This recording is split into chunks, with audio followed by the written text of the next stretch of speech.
Bismillahirrahmanirrahim. Assalamualaikum warahmatullahi wabarakatuh. Innal hamdalillah nahmaduhu wa nasta'inuhu wa nastaghfiruh wa na'udzu billahi min shururi anfusina wa min sayyiati a'malina. Man yahdihillahu fala mudhillalah wa man yudlil fala hadiyalah. Wa ashhadu an la ilaha illallah wahdahu la syarika lah wa ashhadu anna Muhammadan abduhu wa rasuluhu wa sallallahu ala Muhammadin wa ala alihi wa ashabihi ajma'in. Bapak dan Ibu, saudara dan saudari, adik-adik jamaah yang berbahagia, kaum muslimin yang semoga dirahmati Allah Subhanahu wa ta'ala. Marilah kita untuk meningkatkan takwa kita kepada Allah Subhanahu wa ta'ala. Dengan sebenar-benarnya takwa, kita jalankan perintah-perintahnya dan kita jauhi segala larangannya.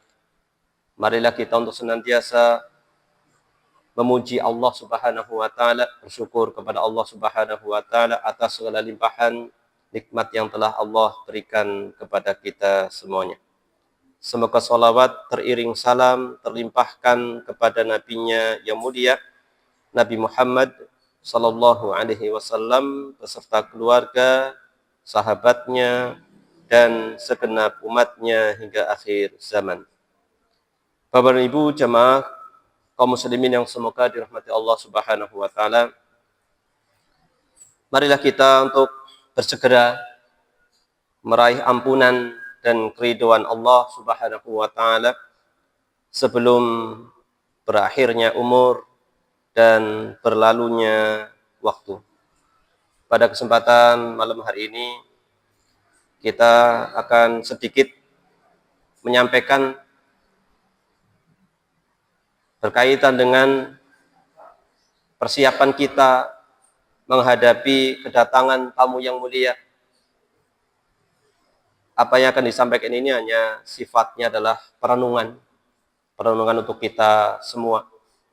Semoga bermanfaat untuk yang menyampaikan dan jamaah semuanya. Ya.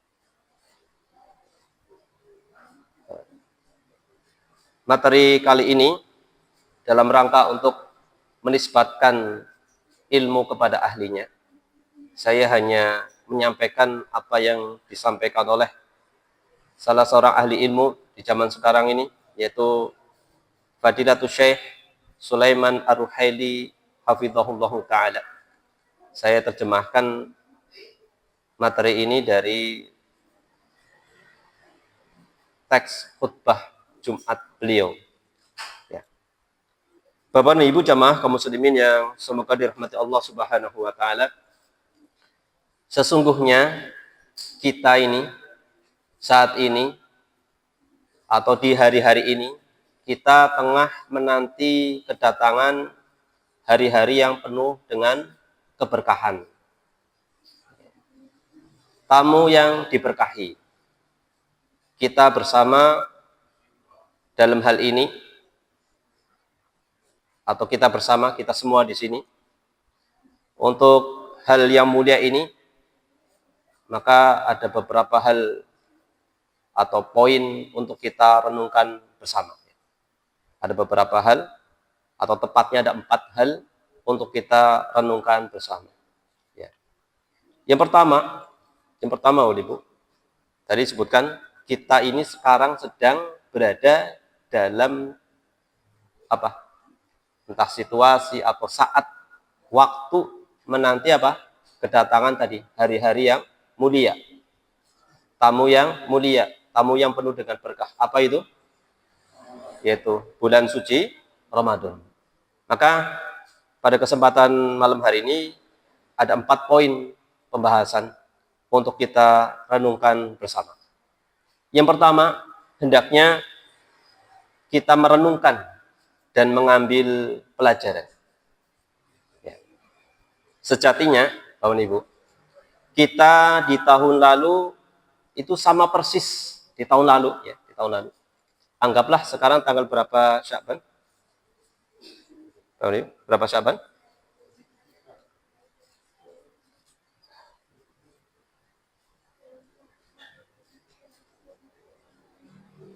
Ya. 25 Sya'ban. Kurang lebih 25 Sya'ban. Ya. Pada tahun lalu pun ya, sama kita. Anggaplah 23 Sya'ban dulu sama 23 Sya'ban sekarang. Sejatinya kita di tahun lalu sama persis seperti saat-saat sekarang ini. Ya, sekarang 23 Sya'ban, berapa? 25 Sya'ban. Dulu juga 25 Sya'ban. Saat itu kita tengah apa? Mempersiapkan diri untuk menyambut kedatangan bulan suci Ramadan. Sama-sama. Ya, ini kilas balik ya, kilas balik pada tahun yang lalu. Ini dalam rangka untuk dijadikan sebagai bahan renungan dan untuk diambil pelajaran. Dan kita sekarang pun demikian, Bapak Ibu. Kita pun sekarang demikian tengah mempersiapkan kedatangan bulan Ramadan di tahun ini. Sama. Gitu. Setiap dari kita terkadang ada yang berkata kepada saudaranya, alangkah cepatnya waktu berlalu. Alangkah cepatnya waktu berlalu. Serasa baru tadi malam kita menyambut Ramadan tahun lalu. Dan kita sekarang sedang menghadapi Ramadan tahun ini. Ya, jadi seperti baru tadi malam saja ibaratnya.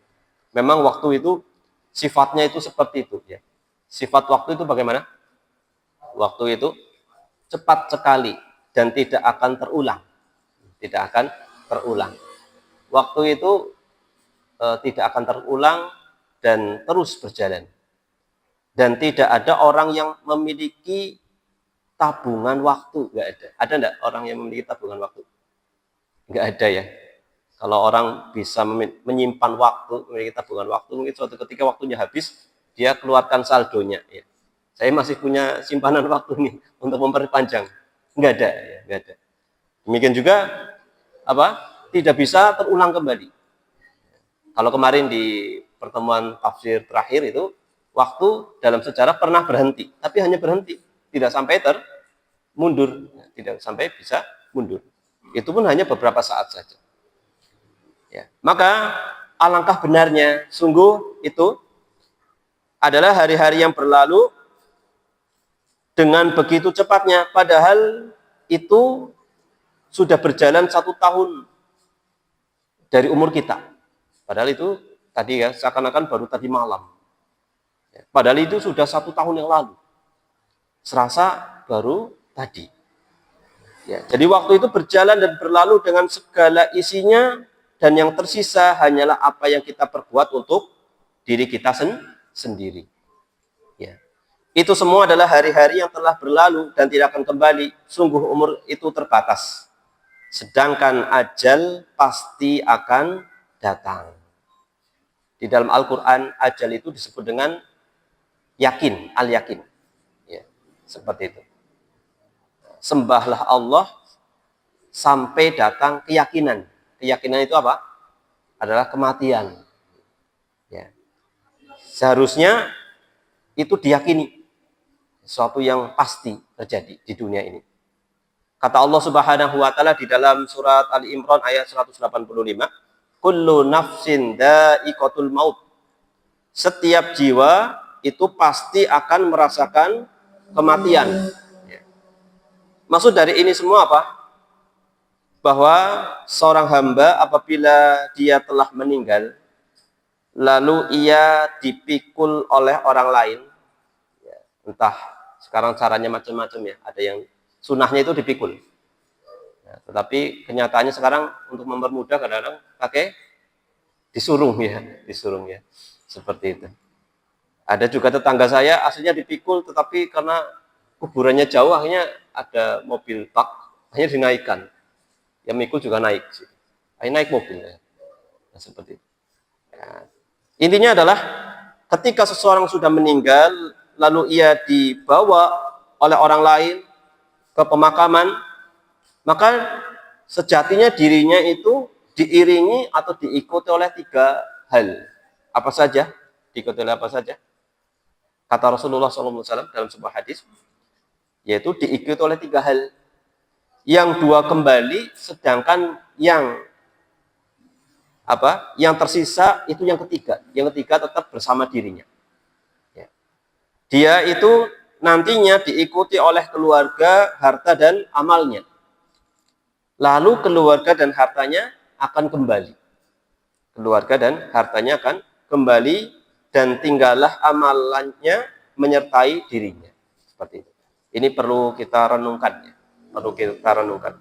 Maksudnya apa? Kita sudah sampai di detik ini harus kita bersyukur.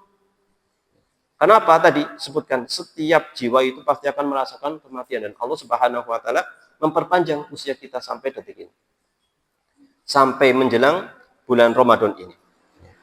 Maka apabila seseorang telah dikubur dan dia adalah seorang hamba yang soleh, maka ia akan merasakan sejuknya surga, aroma surga, sejuknya hawa surga.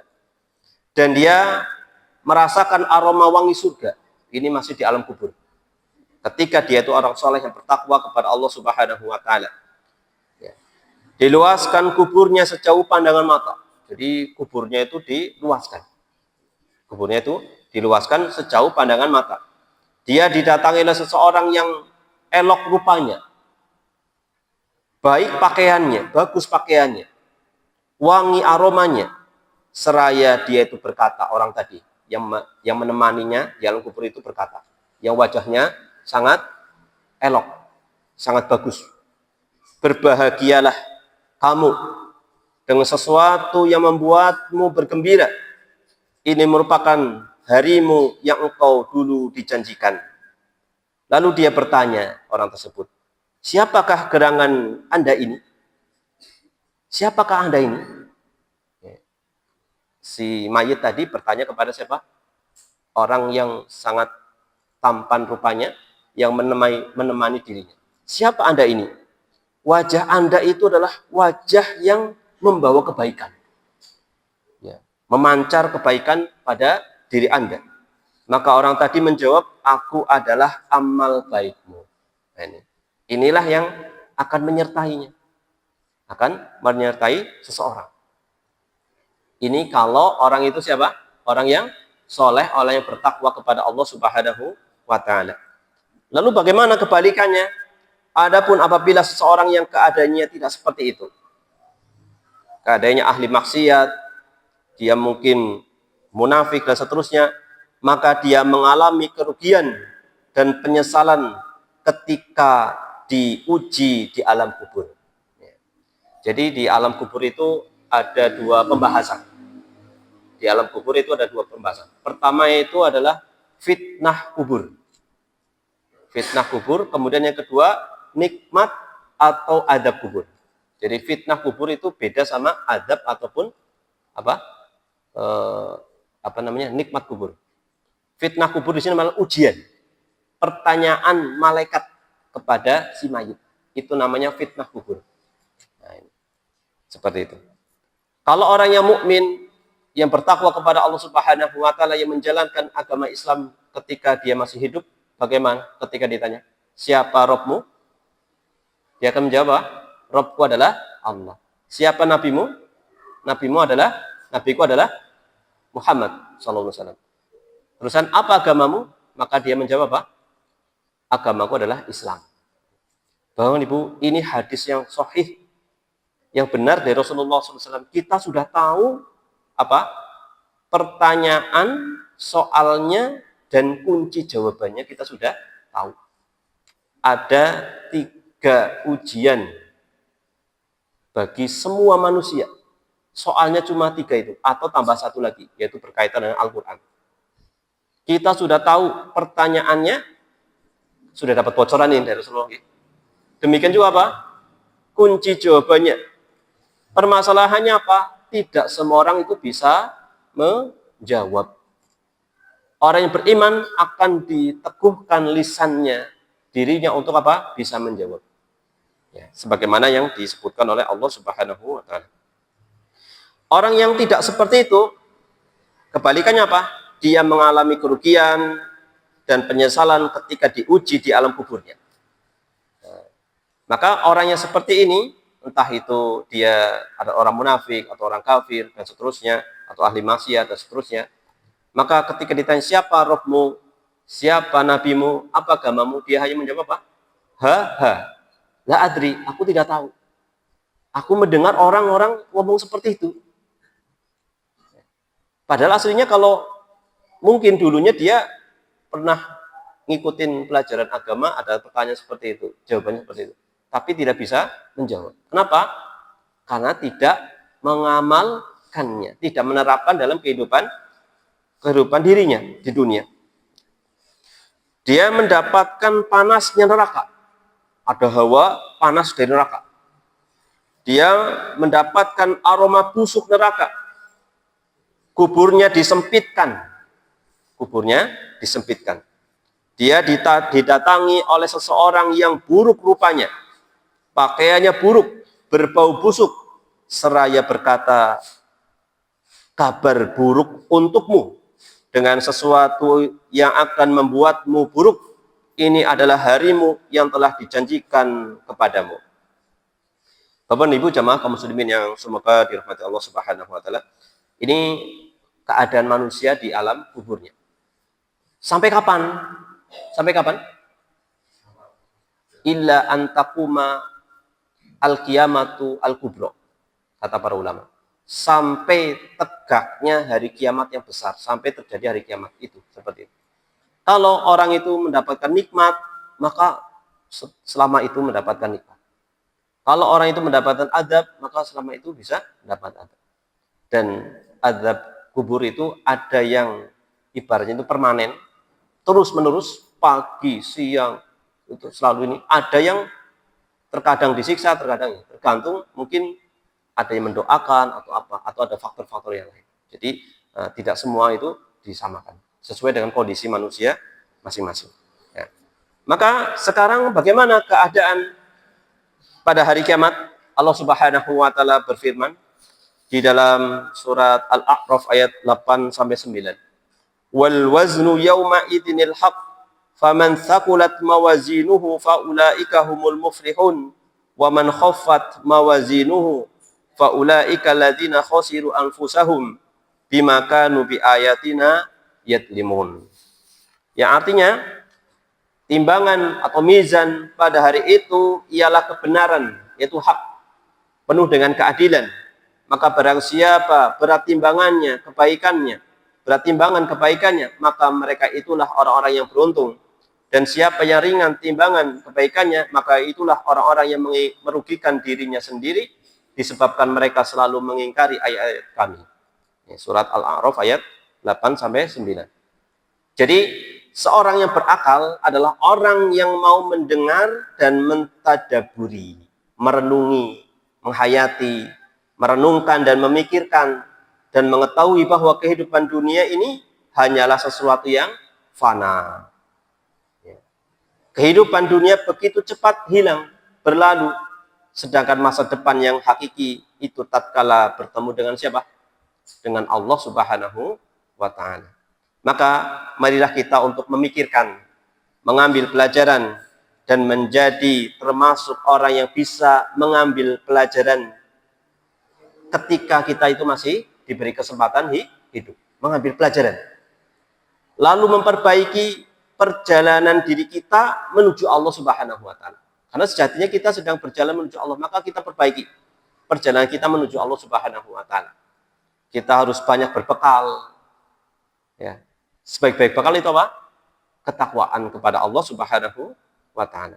Dan jangan sampai kita justru menjadi orang yang keadaannya itu justru diambil pelajarannya oleh orang lain. Ya. Diri kita dijadikan objek objek pelajaran. Jadi orang itu mengambil pelajaran dari kita. Kalau pelajaran yang dari kita itu baik, alhamdulillah. Tetapi kalau buruk, naudzubillah. Ya. Jangan sampai kita menjadi orang yang diambil pelajarannya oleh orang lain, sedangkan diri kita tidak mampu mengambil ibrah atau pelajaran. Seperti itu. Ini perenungan yang pertama, Bapak Ibu. Perenungan yang pertama. Ini berkaitan dengan apa? Merenungkan kilas balik keadaan kita saat ini persis seperti dengan keadaan kita tahun lalu. Kemudian yang kedua adalah evaluasi keadaan kita di Ramadan tahun lalu.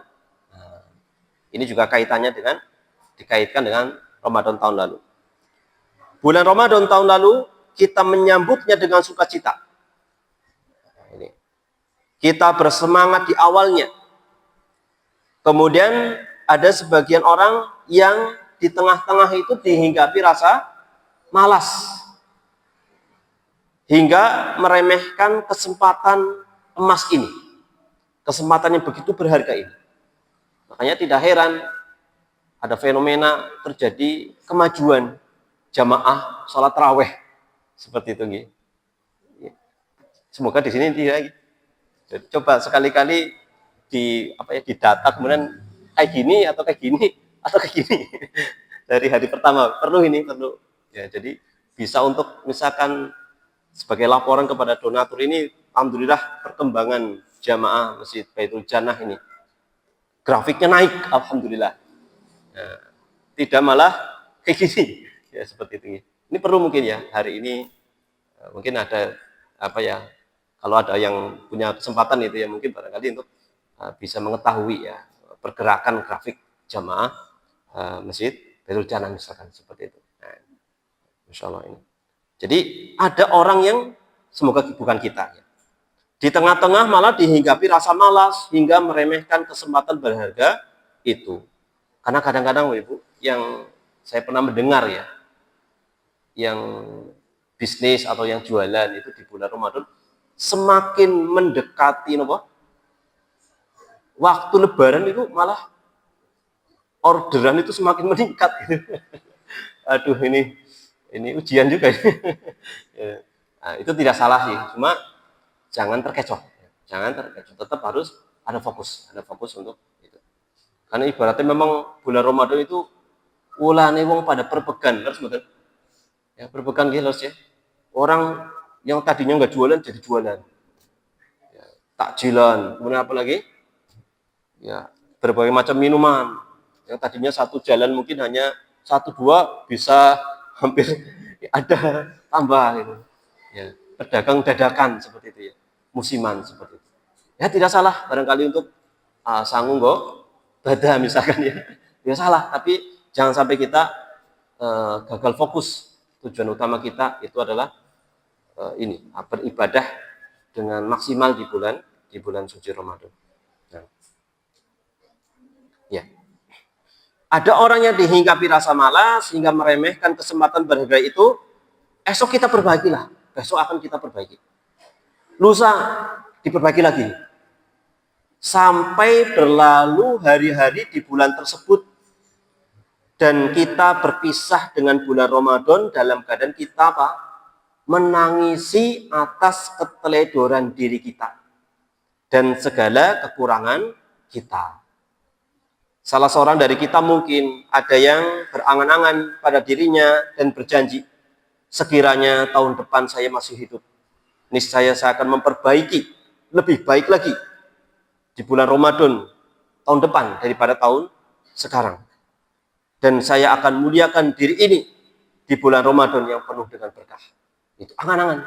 Sekiranya tahun depan masih hidup lah, saya mau lebih baik lagi. Pada ketika itu apa? Dia teledor. Semaksimal apapun seseorang, pasti ada rasa penyesalan. Aduh, kurang ini, kurang itu. Di awal ada jadwal tips menghatamkan Al-Quran. Mau 1 juz, caranya seperti ini. Mau 2 juz, seperti ini. Sampai mungkin berapa juz? Wah, saya mau berapa? 10 juz. Berarti minimal sehari berapa? Kalau 10 juz? 2, 3, 10, berarti 3 ya, sehari 3 betul? Berapa juz? Berarti kan 30 bagi 10, nah, 3 3 ya, betul. 3. Sehari 3 juz. Nah, sehari 3 juz. Wah, ini saya kepengen 10 juz lah. Maka paling tidak sehari itu 3 juz. Itu kadang-kadang awalnya kayak gitu. Lihat ada postingan itu ya. Bagus ini cara, tips banget. Itu kan bagus, nggak salah itu cara itu, tapi kembalinya kepada diri kita seperti itu. Akhirnya apa? Kadang-kadang lah jebule sejus rampung. Subhanallah. Subhanallah. Kadang-kadang ya Allah, itu memang ya yang ngomong memang ngalami juga. Saya pengalaman pribadi, kadang dulu kepengennya ini ternyata di akhir seperti itu. Ada maaf ya, saya pernah ketemu seorang yang sudah itikaf itu. Sudah sepuh itu, udah pensiun. Pak, udah berapa juz khatam? Itu waktu itu ya hari ke-21 lah, karena baru-baru. Ya sudah 5. Wah, Masya Allah, untung kalah. Nanti 10 hari itu mungkin bisa nambah 3 atau 4 lagi. Masya Allah. Nah, seperti itu. Jadi kalau memang aslinya konsisten bisa.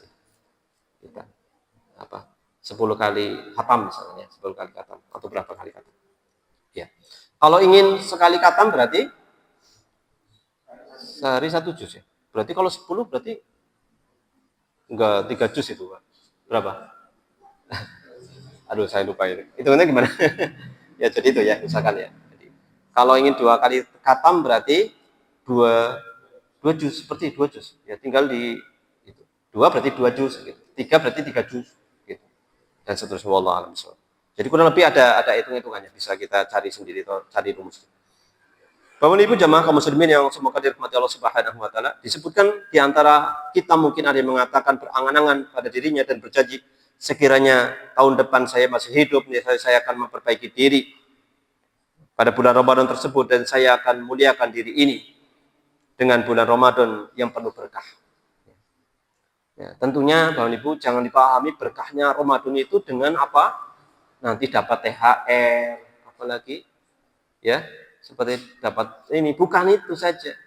Ya, jualannya laku dan seterusnya, bukan itu. Kenapa?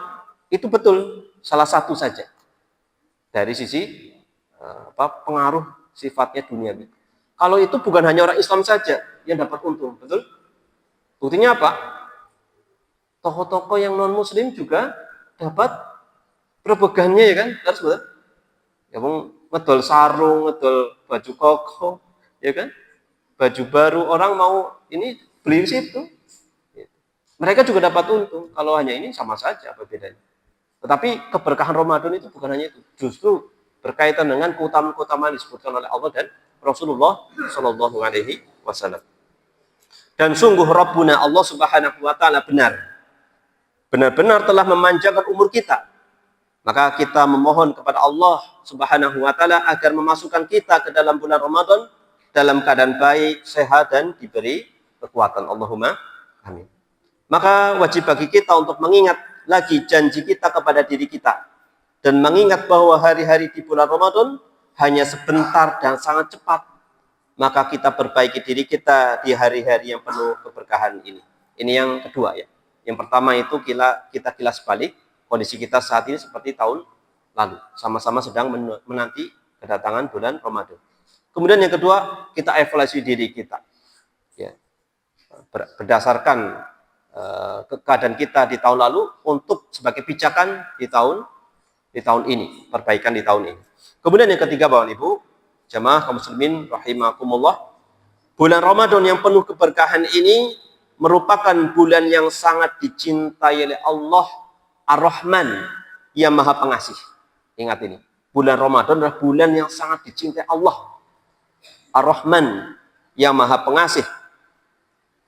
Demikian juga sangat dicintai oleh ahli iman, orang-orang yang beriman.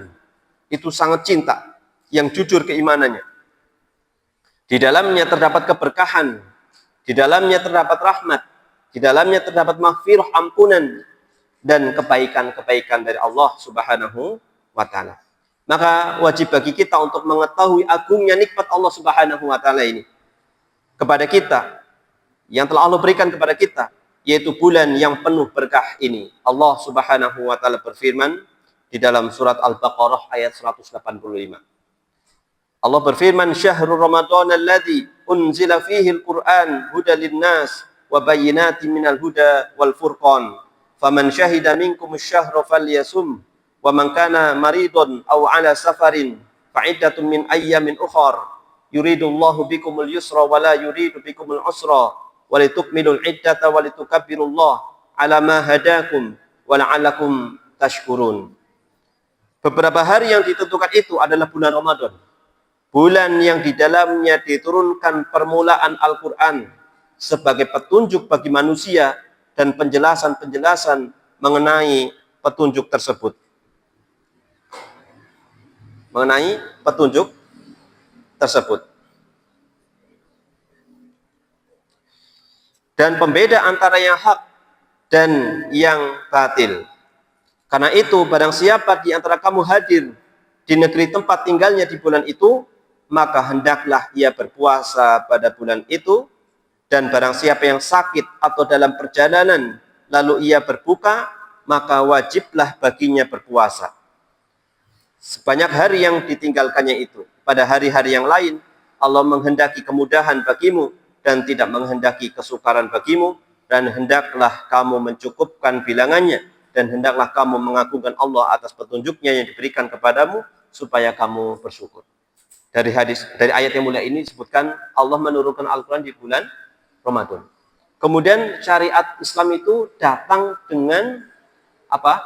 Kemudahan. Datang dengan kemudahan. Jadi awal asalnya itu mudah, ketika nanti di tengah perjalanan dilaksanakan ternyata ada sesuatu yang menyulitkan, maka ada syariat kemudahan lagi. Contohnya dalam puasa apa? Keringanannya bagi yang sakit ataupun safar, maka diperbolehkan untuk tidak berpuasa. Ya, ini udzur untuk tidak berpuasa, tetapi nanti diganti di waktu-waktu yang lainnya. Ya. Nah, coba apa saja hal-hal yang memperbolehkan kita tidak puasa? Safar, sakit yang disebutkan di ayat. Kemudian apa lagi? Safar, sakit, apa lagi? Kalau wanita, ya haid, nifas. Ini juga selain ini juga sebagai pembatal juga, otomatis batal. Kemudian kekhawatiran akan mendapatkan sebuah kecelakaan atau suatu yang kebinasaan atau suatu yang nanti mencelakakan dirinya. Nah, misalkan bagi wanita yang hamil, mengkhawatirkan keselamatan diri ataupun janinnya, ataupun yang sedang menyusui, ini juga diperbolehkan untuk tidak berpuasa, diperbolehkan. Ya. Meskipun kayak tadi yang orang yang sakit memaksa puasa pun, ya puasanya sah, tapi dia tidak mengambil rukhsah dari Allah Subhanahu wa Ta'ala. Bulan yang agung ini adalah bulan yang dahulu Nabi Muhammad SAW menyampaikan kabar gembira dengan kedatangannya, dan beliau menyampaikan kabar gembira dan kebaikan-kebaikan yang terkandung di dalamnya.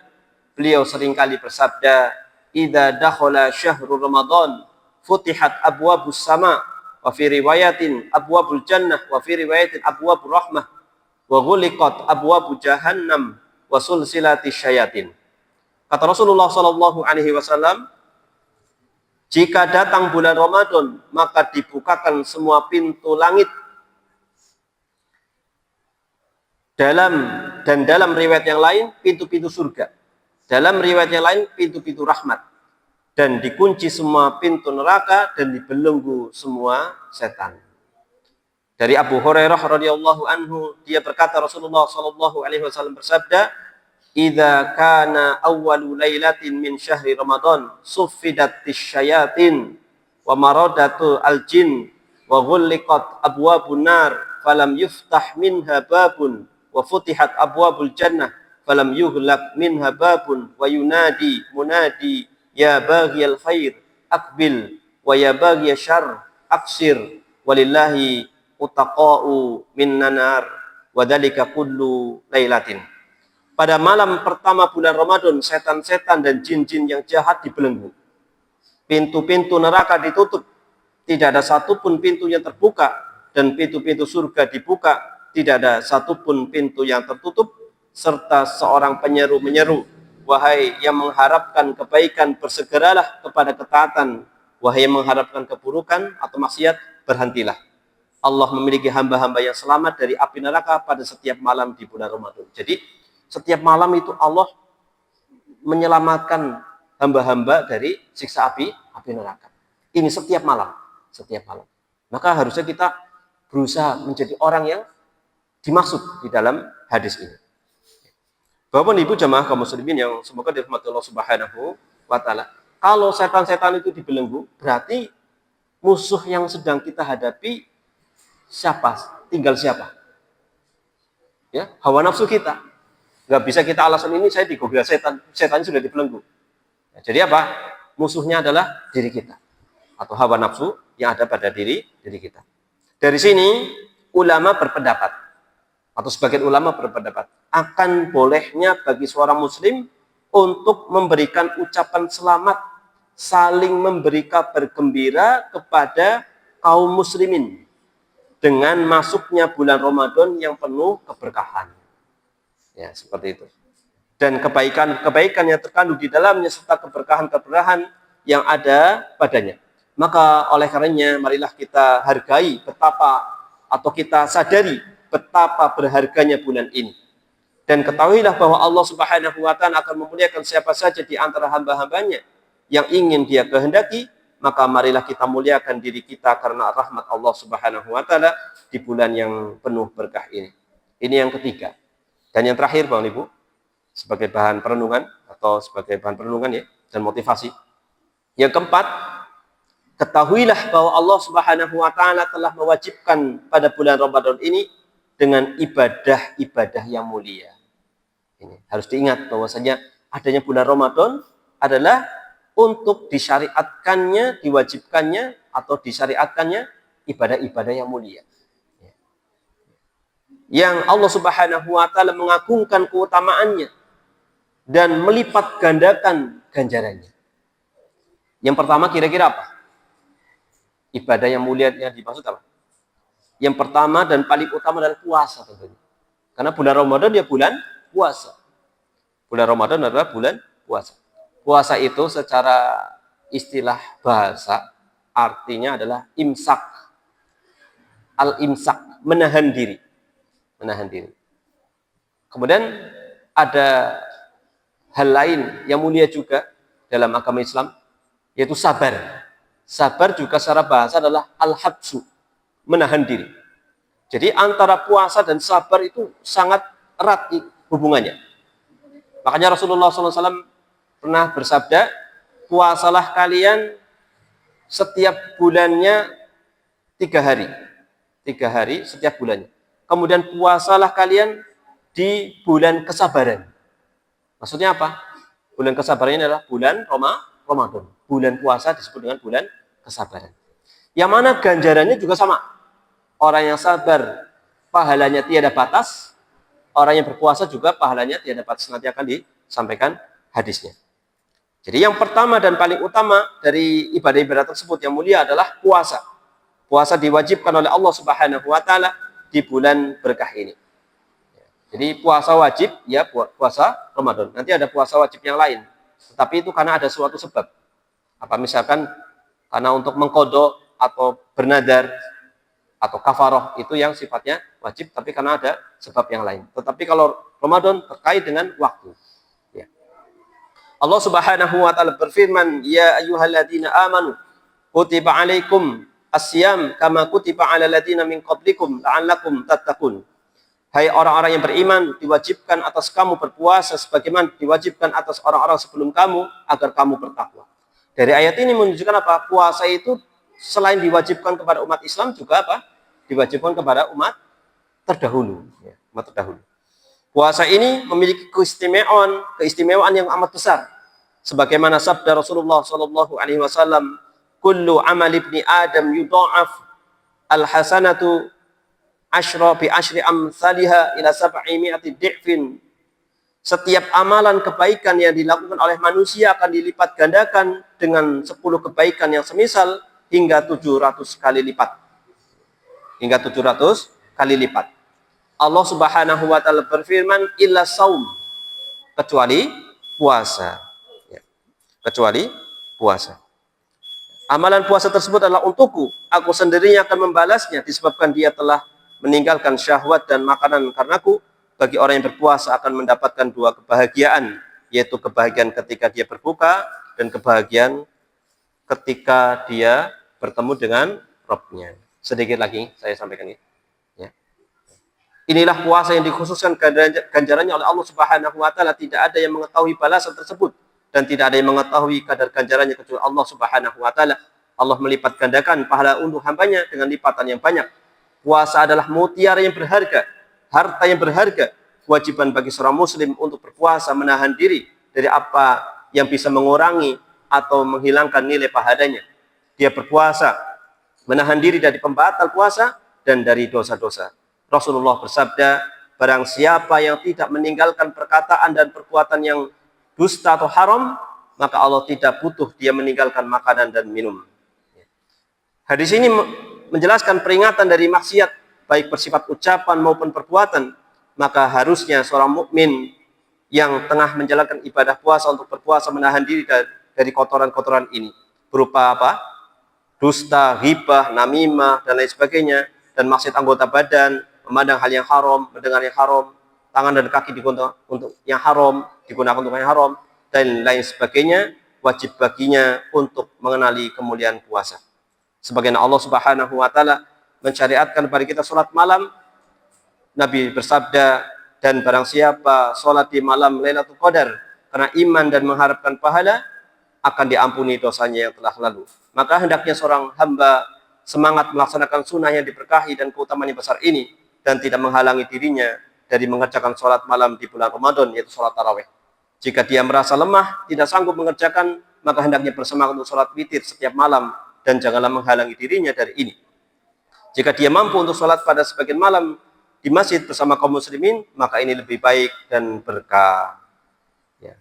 Hendaknya kita bertakwa kepada Allah Subhanahu wa taala. Kemudian juga disyariatkan oleh Allah Subhanahu wa taala banyak bersedekah di bulan Ramadan.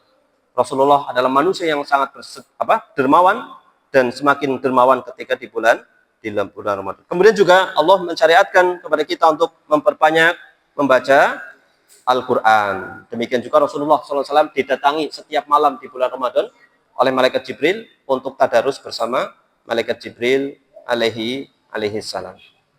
Mungkin ini yang bisa kami sampaikan karena keterbatasan waktu, ya. Kurang lebih itu adalah sedikit renungan berkaitan dengan keadaan kita menyambut bulan Ramadan tahun ini. Semoga Allah Subhanahu wa taala menghantarkan kita hingga bisa bertemu dengan bulan yang penuh dengan kemuliaan. Wallahu a'lam bishawab. Wa sallallahu ala Muhammadin wa ala alihi wa ashabihi ajma'in. Mohon maaf atas segala kesalahan dan keterbatasan atau khilaf. Terima kasih atas perhatian. Wassalamualaikum warahmatullahi wabarakatuh.